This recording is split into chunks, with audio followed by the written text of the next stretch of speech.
In this video, I want to talk about a big author. No, bigger than that. Not quite. Let's go bigger. Yeah, there you go. Dean Koontz is not just a big author. He is not just a best-selling author. He is a bestseller industry all on his own. Even if you've never read him, you have probably heard of Dean Koontz. He has written 140 novels, and it's estimated that during his lifetime, at least 500 million copies of his books have been in print. Not 5 million, 500 million. Yeah, the dude is big. Koontz has been publishing books since the 1970s, but the late 1980s is when he really began to take off.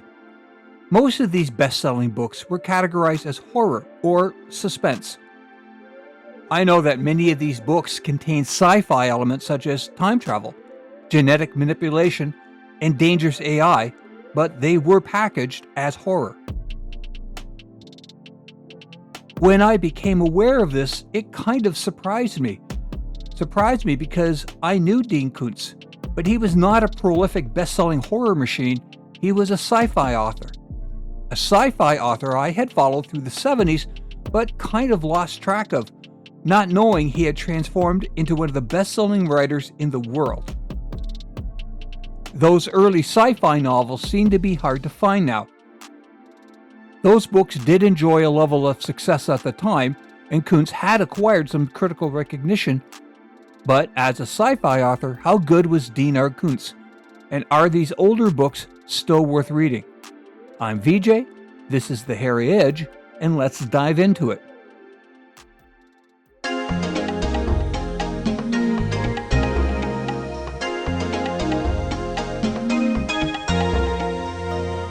The first novel Dean Koontz published under his name was StarQuest, a straightforward space opera.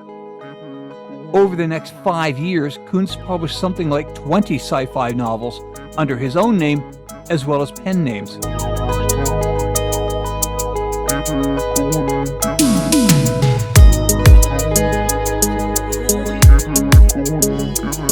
The first Koontz novel I ever read was Beast Child. This is an alien invasion story, but mostly told from the perspective of the invaders. The Neoli are sentient lizards, fairly standard for the time, but Koontz does have a little fun with the concept. After meeting in space, a war breaks out between humans and Neoli, and eventually it ends on Earth, where the aliens had devastated the planet and wiped out most of humanity. Hulan is a Neoli archaeologist, digging in the ruins on Earth. He has misgivings about the war and its outcome, but he has to keep his thoughts to himself. The Neoli's thoughts and emotions are monitored through a network called the phaser system. If his thoughts become too out of line from the accepted norm, Hulan could be reprogrammed. During this dig, Hulan finds Leo, a human child hiding in the ruins since the fall of Earth. The child saves him from a mutated rat, and the two begin to bond. The Neoli are basically genetically engineered and programmed in their behavior, and Hulan finds the boy's impulsive nature both confusing and compelling. The boy wants to travel west, towards California and the Haven, the last holdout of humanity. Leo is discovered by other Neoli, and in the process of trying to save the boy, Hulan is forced to kill a couple of them. He has no choice but to take Leo and search for Haven. At this point, the book becomes a road story, and it goes quite well. Leo's character is not that deeply evolved, and there are characters who only exist to turn a plot point, but Hulan, with his anxieties and the questioning of his entire existence, is pretty well developed. Tension is provided by the Hunter, an Neoli genetically engineered to, hunt, and he pursues the duo across the country. Koontz's writing is lean and unadorned, but he is able to set moods and build atmosphere and keep things moving. By focusing on Leo and Hulan and their flight across a broken, empty country, intergalactic wars and a clash of races is distilled into two different people forced to rely upon each other for survival. As Hulan spends time with Leo, he begins to question why the war started in the first place. Naoli and humans coexisted in space for decades, but the Naoli came to the conclusions that there would be no coexisting with humanity long term. Humans were heartless, overly competitive, aggressive, and likely to eventually try to conquer the Naoli. So the Naoli struck first. But Leo is different from that image of the humans.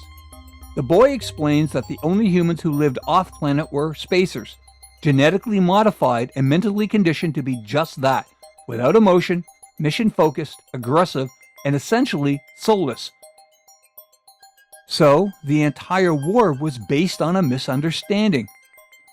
A twist, I guess, but it does give the story a bitter flavor of irony that suits it well.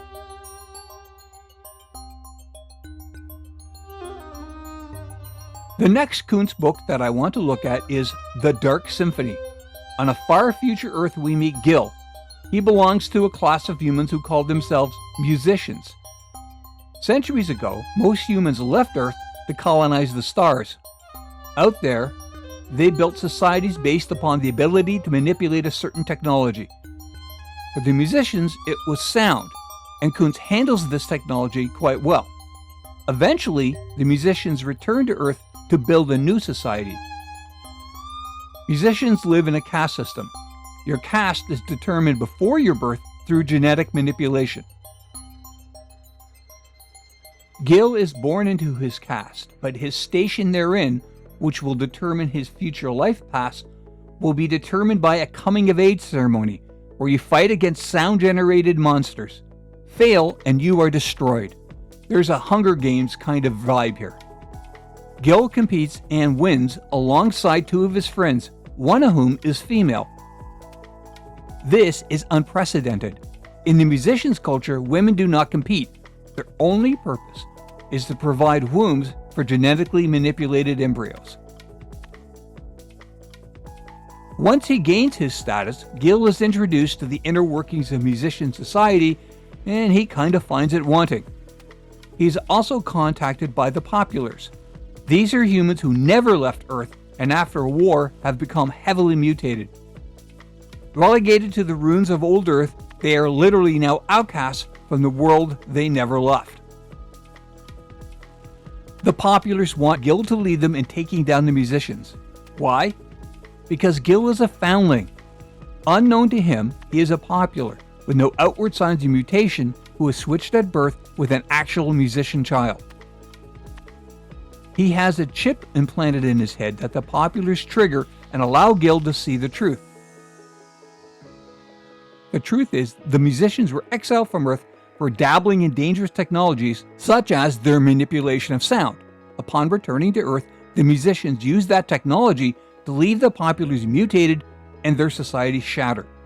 At first, Gil is sympathetic to the flight of the populars, but as he helps them invade the musician city, he is shocked by the wholesale slaughter on both sides. There are some big concepts here. Concepts about birth privilege, about loyalty, and about how faith can be used to justify any end, even if that end is genocide.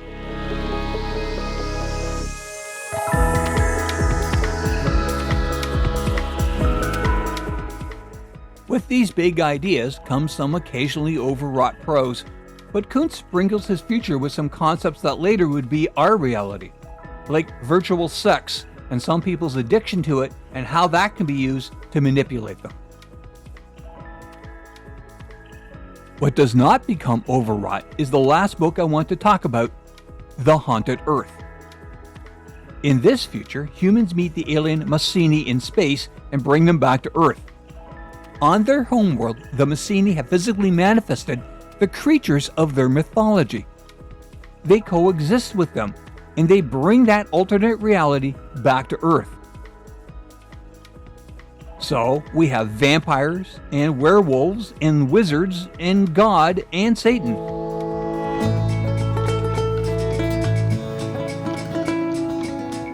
But once manifested, they have to conform to the human perception of them, even if that is not what they truly are. So we have a demon that hunts children to decapitate them, but in reality, she can only frighten them a little, and it doesn't make her happy. We follow Jesse Blake, a private eye. His partner is Brutus, a talkative hellhound who was once a demon serving Satan, and Helena, Blake's secretary. By international law, supernaturals have to conform to the restrictions of human-imposed mythology. For instance, a vampire must have specific consent before biting someone. To do so, he must have them sign a waiver, which for the vampire kind of takes the romance out of it. This book is a romp, and pretty much everything is played for laughs. When Blake tries to use a crucifix to stop a vampire, the bloodsucker informs him that he was Jewish before he became a vampire, and Blake would have better success if he had brought a Star of David. This book was released around the same time as Clifford Simak was publishing books like The Goblin Reservation and Out of Their Minds, which tackled similar concepts. But Koontz is much more profane than Simak here. There are sexual interactions between humans and supernaturals that would be examined much later by writers like Kim Harrison. The mystery here concerns a new supernatural creature created from a blend of both human and Mycenaean mythology. The humor can be on the broad side, but there's no denying that this is a fun and funny book. Cops use pistols filled with garlic oil to defeat vampires. I don't know how Koontz feels about these early sci-fi novels. I don't think many of them are still in print and therefore not adding to his impressive income. But for me, many of them are still worth the read.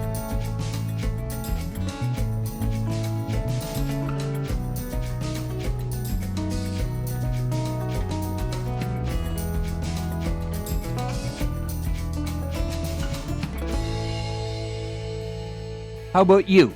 Have you read any of these early books? If so, do you have any favorites? Or even some you definitely would not recommend? I would love to hear about it. As always, if you are enjoying the content, leave a like. And if you are so inclined, you could subscribe. Regardless, thank you for viewing.